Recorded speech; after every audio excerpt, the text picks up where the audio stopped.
Hallelujah, praise the lord. Yeshu ख्रिस्ताच्या जीवनाविषयी आम्ही वचन बघत आहोत आणि येशू ख्रिस्ताच्या जीवनामध्ये शेवटी त्याला पकडून देण्याच्या आधी आणि क्रुसावर देण्याच्या आधी जो पॅशन वीक होता त्याच्यामध्ये काय झालं त्याविषयी आम्ही अभ्यास करत आहोत आणि खूप साऱ्या गोष्टी आम्हाला त्यातून कळत आहेत. आणि आज आपण एक खूप महत्त्वाची गोष्ट येशूच्या जीवनाविषयी विचार करणार आहोत, ऐकणार आहोत, आणि ती आहे मशिहाविषयीचा प्रश्न.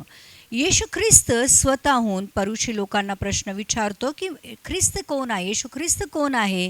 कारण याच्या पहिलं जे असं झालं होतं की शास्त्री, परुषी, सदुकी यांनी येशू ख्रिस्ताला कोंडीत पकडलं होतं आणि आपण बघितलं की कर देण्याविषयी काय त्याचं म्हणणं आहे त्याच्याकडनं ऐकून घेतलं होतं. पुनरुत्थानाविषयी त्यांचे जे प्रश्न होते, त्यांना माहिती होतं की ते स्वतः पुनरुत्थानावर विश्वास ठेवत नव्हते, पण येशू ख्रिस्ताला विचारत होते की जे गोष्ट त्यांनी त्याला विचारली की एक स्त्रीला 7 पती होते, तर पुनरुत्थानामध्ये ती कुणाची स्त्री असेल, किंवा आम्ही बघितलं की सगळ्यात मोठ्या आज्ञेविषयी त्याला ते विचारतात आणि मग येशू ख्रिस्त खूप सुंदररित्या त्यांना 2 आज्ञांविषयी सांगतो की तू आपल्या परमेश्वरावर पूर्ण मनाने, पूर्ण अंतःकरणाने, मनाने आणि जीवाने प्रीती कर आणि आपल्या शेजाऱ्यावर आपल्यासारखी प्रीती कर. आता हा जो सगळ्या शास्त्री पुरुषांचा जो प्रश्न उत्तराचा किंवा येशूला कोंडीत पकडण्याचा जो प्रयत्न होता तो फसतो आणि आता येशू ख्रिस्त स्वतःहून त्यांना प्रश्न विचारतो. आणि मत्तेकृत शुभवर्तमानाच्या 22व्या अध्यायाचं 41 ते 46 वचनमध्ये असं लिहिलेलं आहे की परुषी एकत्र जमले असता येशूने त्यास विचारले. आता परुषी एकत्र जमलेले आहेत आणि ते येशू त्यांना विचारतो. येशू ख्रिस्त आता शास्त्री पुरुषांना विचारतो, ख्रिस्ताविषयी तुम्हाला काय वाटते, तो कोणाचा पुत्र आहे. तर ते आता स्वतःहून तो विचारतोय की ख्रिस्ताविषयी आपलं काय मत आहे, तो कोणाचा पुत्र आहे. आणि ते त्याला म्हणाले, दाविदाचा. त्याने त्यास म्हटले, तर मग दाविदाने आत्म्याच्या प्रेरणेने त्याला प्रभू असे कसे म्हटले. तो म्हणतो, परमेश्वराने माझ्या प्रभूला सांगितले, मी तुझ्या शत्रूस तुझ्या पायाखाली घालीपर्यंत तू माझ्या उजवीकडे बॅस. दावीद जर त्याला प्रभू म्हणतो, तो त्याचा पुत्र कसा होईल.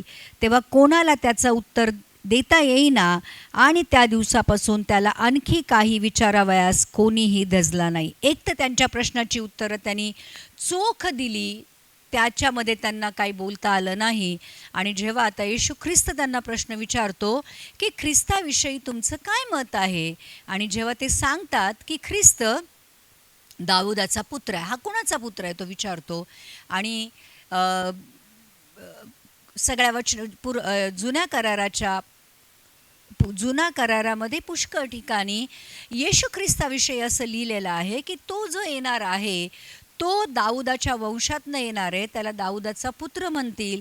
आणि मग ते विचारतात की दाऊदाचा पुत्र. मग तो त्यांना म्हणतो की दाऊद राजा स्वतः जो येणार आहे त्याला जर प्रभू म्हणतो, परमेश्वर म्हणतो, जर तो त्याचा प्रभू परमेश्वर आहे तर तो त्याचा पुत्र कसा. आणि मग या प्रश्नावर ते काही उत्तर देत नाही. आणि आज आपण या वचनाविषयी ऐकणार आहोत की शास्त्री, परुषी, सदुकी यांनी येशूची परीक्षा घेतली.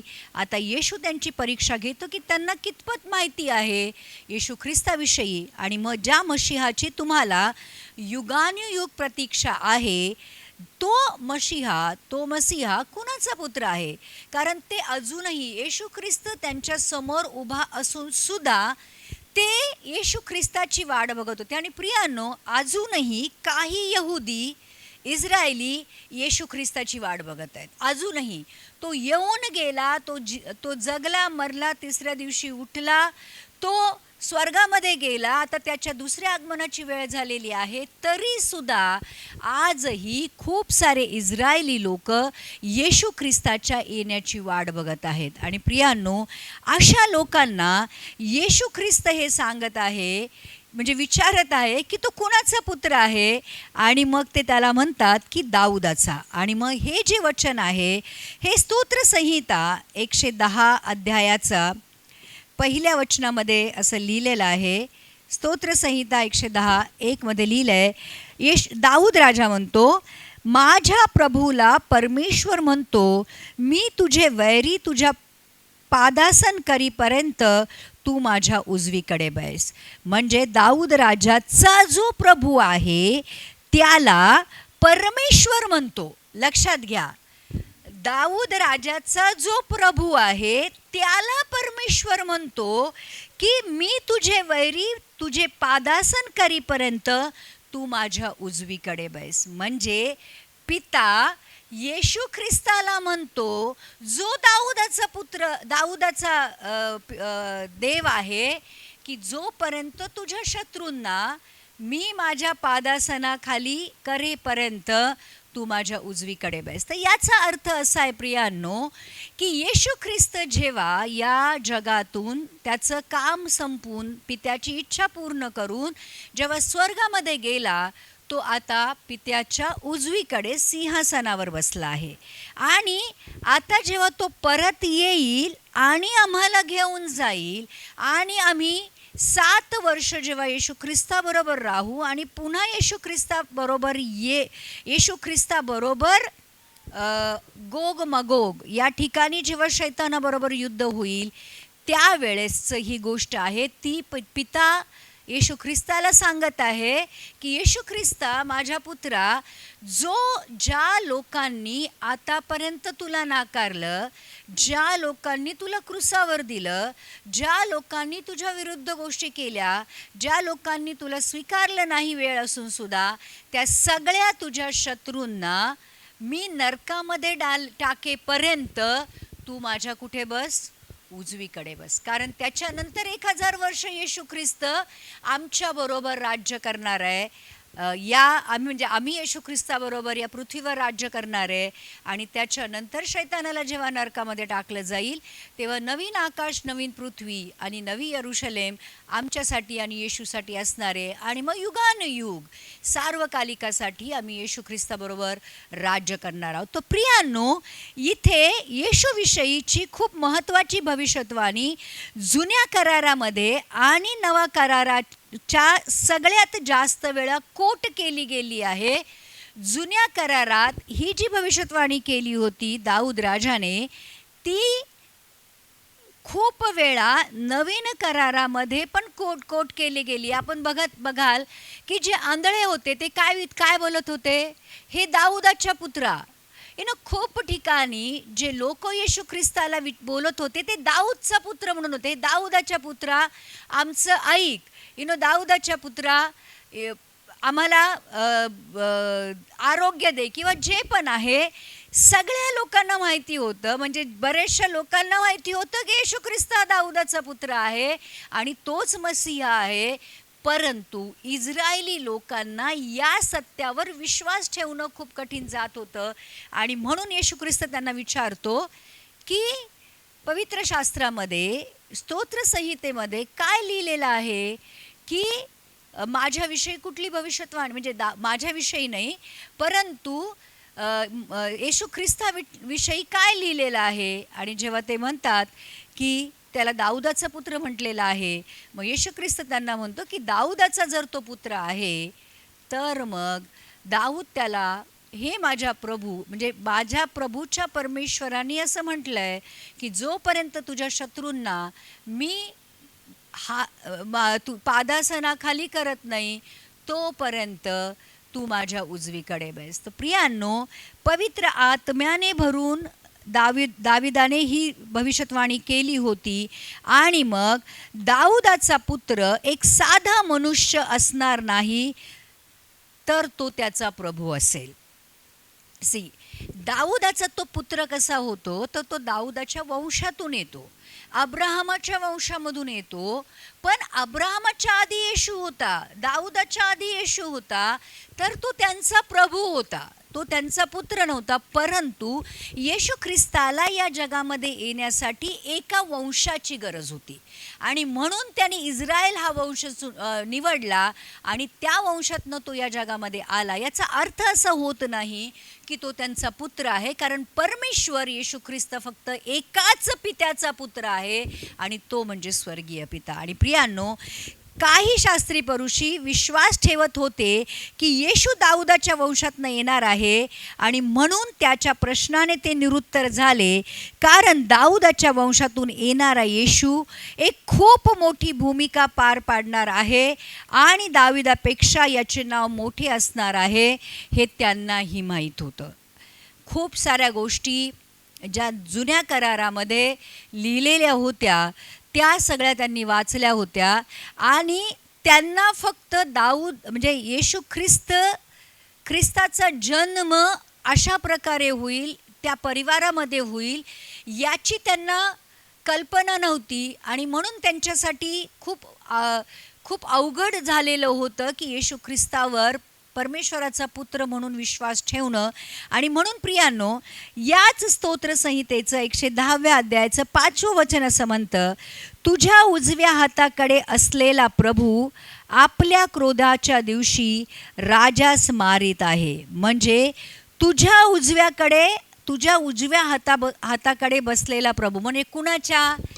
पित्याच्या उजव्या हाताकडे बसलेला येशू ख्रिस्त जो प्रभू आहे, आपल्या क्रोधाच्या दिवशी राजास मारित आहे. आणि आपल्याला माहीत आहे की जेव्हा येशू ख्रिस्त आता परत येणार आहे, आम्हाला घेऊन गेल्यानंतर जेव्हा आम्ही त्याच्याबरोबर परत येणार आहे, तेव्हा खूप मोठं युद्ध प्रियांनो हर्मगदन इथे होणार आहे, जिथे पूर्ण दुनिया, ऑलमोस्ट या जगातलं पूर्ण सैन्य तिथे येशू ख्रिस्ताबरोबर युद्ध करण्यासाठी एकत्र होणार आहे आणि येशू ख्रिस्त त्यांना आपल्या जिभेच्या तलवारीने छाटून टाकणार आहे.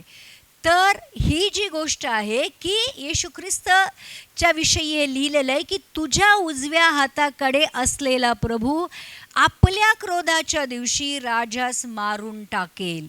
तर जे गोग मागोगमध्ये होणार आहे ते शैतानाबरोबर युद्ध आहे. आणि आता जेव्हा जो महाविपत्तीच्या काळानंतर जेव्हा येशू ख्रिस्त पुन्हा एकदा आमच्याबरोबर सफेद घोड्यावर बसून, पांढऱ्या घोड्यावर बसून जेव्हा येईल, तेव्हा हर्मगदन इथे हे जे युद्ध होणार आहेत, या पृथ्वीवरचे सगळे राजे, सगळे अधिपती आणि जे काही लोक आहेत, जे मोठे मोठे लोक आहेत, ते सगळे येशू ख्रिस्ताविरुद्ध त्या ठिकाणी एकत्र येणार आहे आणि येशू ख्रिस्ताबरोबर ते युद्ध करणार आहे. तर प्रियांनो, इथे हा जो प्रश्न आहे की येशू ख्रिस्ताच्या विषयी, म्हणजे मला एक गोष्ट यहुदी लोकांची खूप प्रकर्षाने ही जाणवते की राजांचा राजा, प्रभूंचा प्रभू त्यांच्या समोर उभा होता.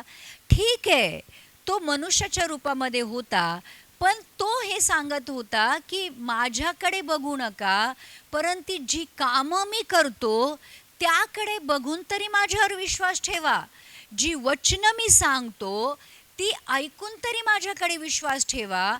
किंवा भविष्यवक्त्यांनी किंवा संदेष्टांनी जी पुस्तकामध्ये माझ्याविषयी लिहिलेलं आहे त्या सगळ्या भविष्यवाण्या पूर्ण होत आहे, ते बघून तरी माझ्यावर विश्वास ठेवा. कारण प्रियांनो, एक गोष्ट आजही सत्य आहे आणि ती म्हणजे येशू ख्रिस्तावर विश्वास ठेवल्याने आमचा फायदा आहे, येशूचा नाही आहे. येशूला एक आत्मा त्याच्या राज्यामध्ये मिळेल, परंतु येशूवर विश्वास ठेवल्याने मानव जातीचा फायदा आहे. येशूचा तर आहेच आहे, पण मला असं वाटतं की एक आत्मा नरकापासून वाचून स्वर्ग लोकामध्ये जाणं ही त्या मनुष्यासाठी सगळ्यात मोठी गोष्ट आहे.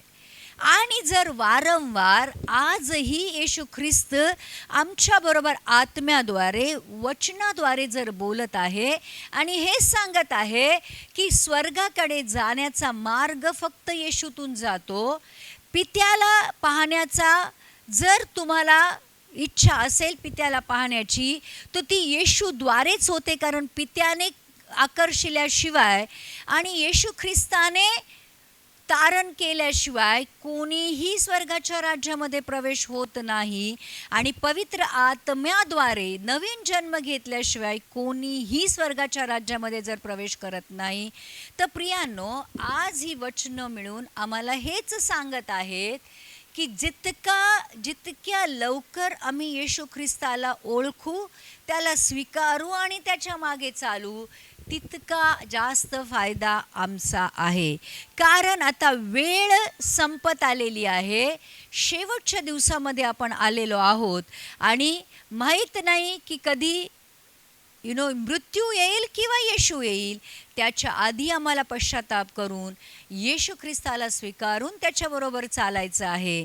आणि आजही ज्या इस्रायलमध्ये येशू ख्रिस्ताचा जन्म झाला, ज्या इस्रायलमध्ये येशू ख्रिस्ताला मारलं गेलं, त्या लोकांसाठीच तो पहिल्यांदा या जगामध्ये आला होता. परंतु जेव्हा त्यांनी त्याला नाकारलं तेव्हा तो आमच्यासारख्या अन्य जाती, आमच्यासारख्या लोकांपर्यंत त्याचं वचन आलं. आणि आज आम्ही येशू ख्रिस्तावरच्या विश्वासाद्वारे आज पित्याचे पुत्र बनले आहोत. तर प्रियांनो, या वचनाद्वारे किंवा या घटनेद्वारे आज आम्ही ही गोष्ट शिकतो की लोक येशूला स्वीकार तर करतच नाहीत, पहिली गोष्ट. दुसरी गोष्ट, त्याचा विरोध करतात. तिसरी गोष्ट, त्याला पकडण्याचा प्रयत्न करतात, त्याला प्रॉब्लेममध्ये आणण्याचा प्रयत्न करतात. आणि चौथी गोष्ट प्रियांनो, आपल्या नाशाचं ते स्वतःच कारण बनतात. तर येशू ख्रिस्तानी वारंवार त्यांना सांगण्याचा प्रयत्न केला की ज्या मशीहाची तुम्हाला आत्तापर्यंत तुम्ही वाट पाहत आहात, तो मीच आहे, मी पित्याचा पुत्र आहे. तरीसुद्धा त्यांनी त्याच्यावर विश्वास ठेवला नाही. आणि मग प्रियांनो, जेव्हा एकच वचन परत आमच्याकडे येतं आणि आम्ही त्याच्यावर विश्वास ठेवत नाही, तर मग आमचा नाश पक्का आहे. आज या वचनाद्वारे परमेश्वराने आम्हाला शिकवलं आहे. आमेन.